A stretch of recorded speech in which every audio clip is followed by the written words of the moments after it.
Écoute, j'ai appris que tu allais faire une conférence au Petit Mât. Oui, tout à fait, au Petit Mât à Villeneuve-Loubet. Tu sais, c'est la maison du thérapeute là, de Roland Loin. Et puis il y a pas mal de choses qui se passent. Ils ont eu la gentillesse de m'inviter, donc j'ai accepté. Ça aura lieu donc vendredi 9 novembre à partir de 19h30. Vous êtes les bienvenus sur un format de conférence d'environ 2 heures. Et cette conférence, elle a lieu sur quoi, Marie-Jo? Bah écoute, on a pris pour thème de conférence le Feng Shui, la santé de l'habitat. Ah, le Feng Shui? Mais comment tu l'as découvert, toi, le Feng Shui? Ah ouais, le Feng Shui, je l'ai connu en fait à travers mon métier, puisque en fait j'avais pas fini mes études de maîtrise de langue étrangère appliquée, que je me suis retrouvée dans l'immobilier, dans l'habitat. Donc très rapidement, j'ai découvert la transaction immobilière et j'ai exercé ce métier avec beaucoup de joie et pendant plus d'une quinzaine d'années. Et à l'occasion de ce métier, je sentais bien qu'il se passait des choses en termes d'énergie dans les appartements, qu'on n'avait pas toujours le même feeling, tu vois, entre une certaine atmosphère où tu te sens à l'aise, tu as envie de passer du temps, et dans des endroits où vraiment c'était difficile pour les clients même d'y rester, et c'était pas toujours explicable de façon très rationnelle. Donc très rapidement, j'ai senti qu'il y avait une dimension énergétique en termes au niveau de l'habitat. Et j'ai été amenée à évoluer de métier puisque j'ai créé ma propre société, la Maison de Tara, qui fait de la rénovation immobilière. Et après, je me suis orientée vers le particulier, au grand public, pour amener la dimension de la décoration dans l'habitat. Et à l'occasion justement des formations de décoratrice, eh bien, je me suis découvert l'existence du Feng Shui. J'ai découvert l'existence du Feng Shui. Et après avoir découvert l'existence du Feng Shui, comment ça s'est traduit pour toi dans ton... alors je ne sais pas si c'est dans ton quotidien, mais en tout cas dans ton métier? Bah écoute, ça a été vraiment une révolution. C'est vrai que je n'envisageais plus du tout les choses de la même façon.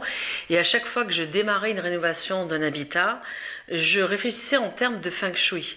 C'est-à-dire que je ne me mettais pas à concevoir une décoration assez conceptuelle, peut-être designer, branchée au goût du jour, mais j'étais vraiment dans la démarche, c'est quoi le Feng Shui de cet habitat? C'est-à-dire qu'est-ce qui est adapté à cet habitat, qu'est-ce que je veux valoriser et quels sont les éléments actuels de cet appartement ou de cette maison qui ne fonctionnent pas en termes de distribution, en termes de circulation d'énergie, puisque c'est ça dont il est question, c'est de voir comment arrive l'énergie dans l'habitat, de quelle façon il se distribue dans toutes les pièces, où est-ce qu'il est bloqué, où est-ce qu'il demande à être mis en valeur, et tout ça je l'ai découvert en pratiquant le Feng Shui dans mes rénovations. Donc petit à petit j'ai commencé à travailler la couleur d'une façon totalement différente en tenant compte des secteurs de chaque habitation, puisque à chaque secteur de la maison on va réactiver, si tu veux, cette énergie du secteur par une couleur, par une forme, par une matière. Donc du coup j'ai eu une approche de la décoration totalement différente, à la fois toujours en sensibilité avec l'air du temps, mais aussi avec cette dimension de bien-être. Tu nous parles du coup de l'habitat, en effet on a bien compris avec les couleurs, la circulation de l'énergie, tu as parlé de forme, bon voilà, tout ça c'est succinct parce que j'imagine que c'est complexe, oui. Mais qu'est-ce que ça apporte aux habitants de cet habitat Feng Shui? Écoute, ça apporte une dimension de bien-être, de qualité de vivre qui n'est pas toujours présent au quotidien parce qu'il y a un véritable choix au niveau des couleurs, effectivement, en termes de habitation, de mobilier aussi, parce que tu vois, on s'interroge sur les représentations symboliques des tableaux. Je les amène vraiment, les personnes qui me font venir pour avoir un habitat Feng Shui ou activer le Feng Shui chez eux. Je les amène à réfléchir, si tu veux, sur tout ce qu'ils ont posé, tout ce qu'ils ont accumulé dans la maison. Et Dieu sait s'ils accumulent en général, si on accumule en fait beaucoup de choses dans la maison. Donc souvent ça passe par un désencombrement, donc on réfléchit ensemble sur qu'est-ce qu'on a envie de changer. Du coup la personne elle rentre en démarche, si tu veux, sur ce qu'elle se souhaite véritablement. Du coup il y a une vraie réflexion sur l'habitat et on ne met pas les choses par hasard, on ne les met pas n'importe comment, on amène de la conscience. Et c'est justement ce que j'ai envie de partager au Petit Mât, c'est de quelle façon on peut activer la santé de l'habitat, le bien-être de l'habitat, en amenant de la conscience dans nos intérieurs.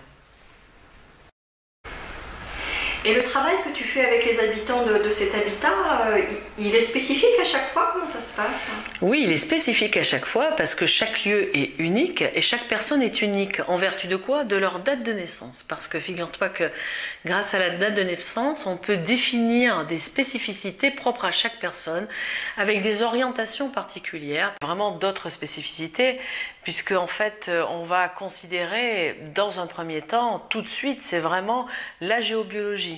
La plupart du temps, quand on nous appelle pour des problèmes de santé, des désordres de sommeil, eh bien, on va observer s'il y a des interactions en fait avec tout ce qui est ondes électriques, électromagnétiques, qui viennent des boîtes Wi-Fi, qui viennent des antennes électriques de l'extérieur, mais aussi des irradiations de la Terre, puisque la Terre est quadrillée en forme de réseau.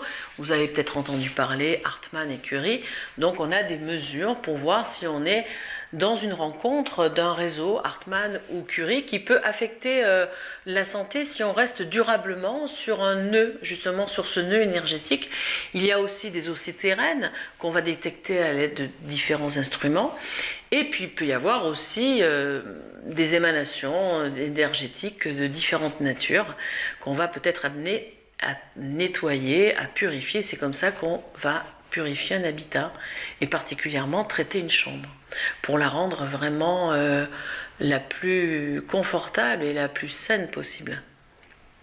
Et c'est de tout cela que tu vas parler lors de ta conférence au Petit Main? Oui, alors sur un format de 2 heures, on ne va pas explorer tout dans les détails et de façon théorique. D'ailleurs, ce n'est pas du tout l'approche qu'on souhaite avoir.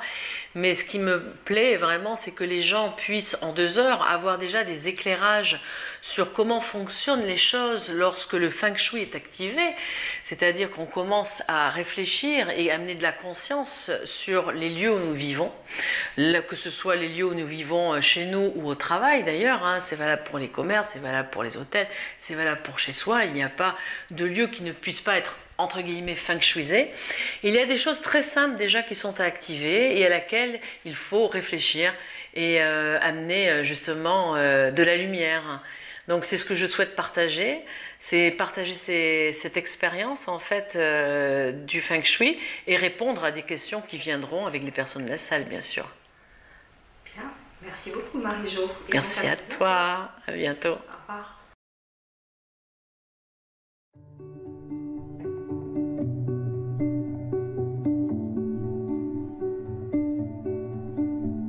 Summer's come, late of you, feel it now.